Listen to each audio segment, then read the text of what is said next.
What's up mga idol? Arvin suspended sa Game 2, nakakagulat ang nangyari.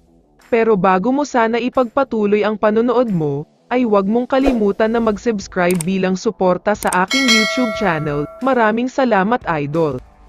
May short and quick and update lang tayo sandali tungkol kay Coach Tim at sa Gilas Pilipinas. Pagkatapos kasi ng Game 1 semis ay tinanong si Coach Tim kung anong susunod na plano niya para sa Gilas after ng pangit na last window. Ayon sa kanya ay wala daw siyang balak magdagdag ng mga players, dahil hindi daw ganon kadali na bigla na lang mag-aalis o magdadagdag ng player sa pool. Marami daw dapat i-consider tulad ng bayad sa mga players at iba pa.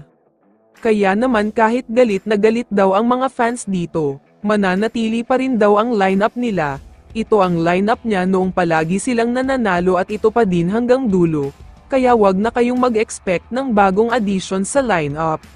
Samantala, talakayin na natin ngayon ang naging Game 1 semifinals. Masyadong mainit ang shooting ng Barangay Ginebra dito, at parang hindi man lang sila nanggaling sa isang hectic schedule sa Gilas Pilipinas. Wala man lang nagawa ang Northport para makadikit sa kanila. Grabeng performance kasi ang ginawa at sila pa ang nagmukhang number 1 team sa elimination. Tinambakan kasi nila ng mahigit 30 points ang Northport. Pero ito ang mabigat sa balitang ito.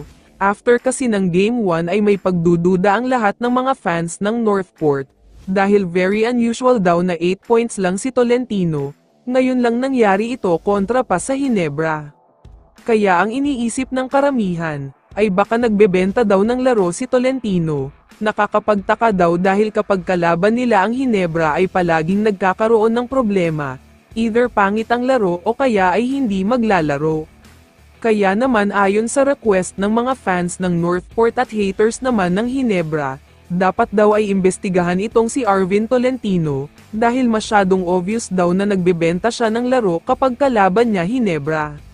Ayon sa mga kumakalat na post, nagkakaroon na daw ng investigasyon tungkol sa pangyayari, at kapag napatunayan nga na may pagbebenta ng laro ay siguradong suspension daw ang mangyayari kay Arvin sa Game 2. Pero sa tingin ko ay hindi siya magbebenta ng laro.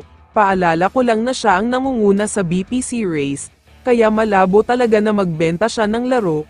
Nagkataon lang na malas at wala sa ayos ang shooting pero hindi ibig sabihin na nagbebenta na. Kaya naman kung ikaw ang tatanungin idol, ano ang masasabi mo kay Arvin Tolentino?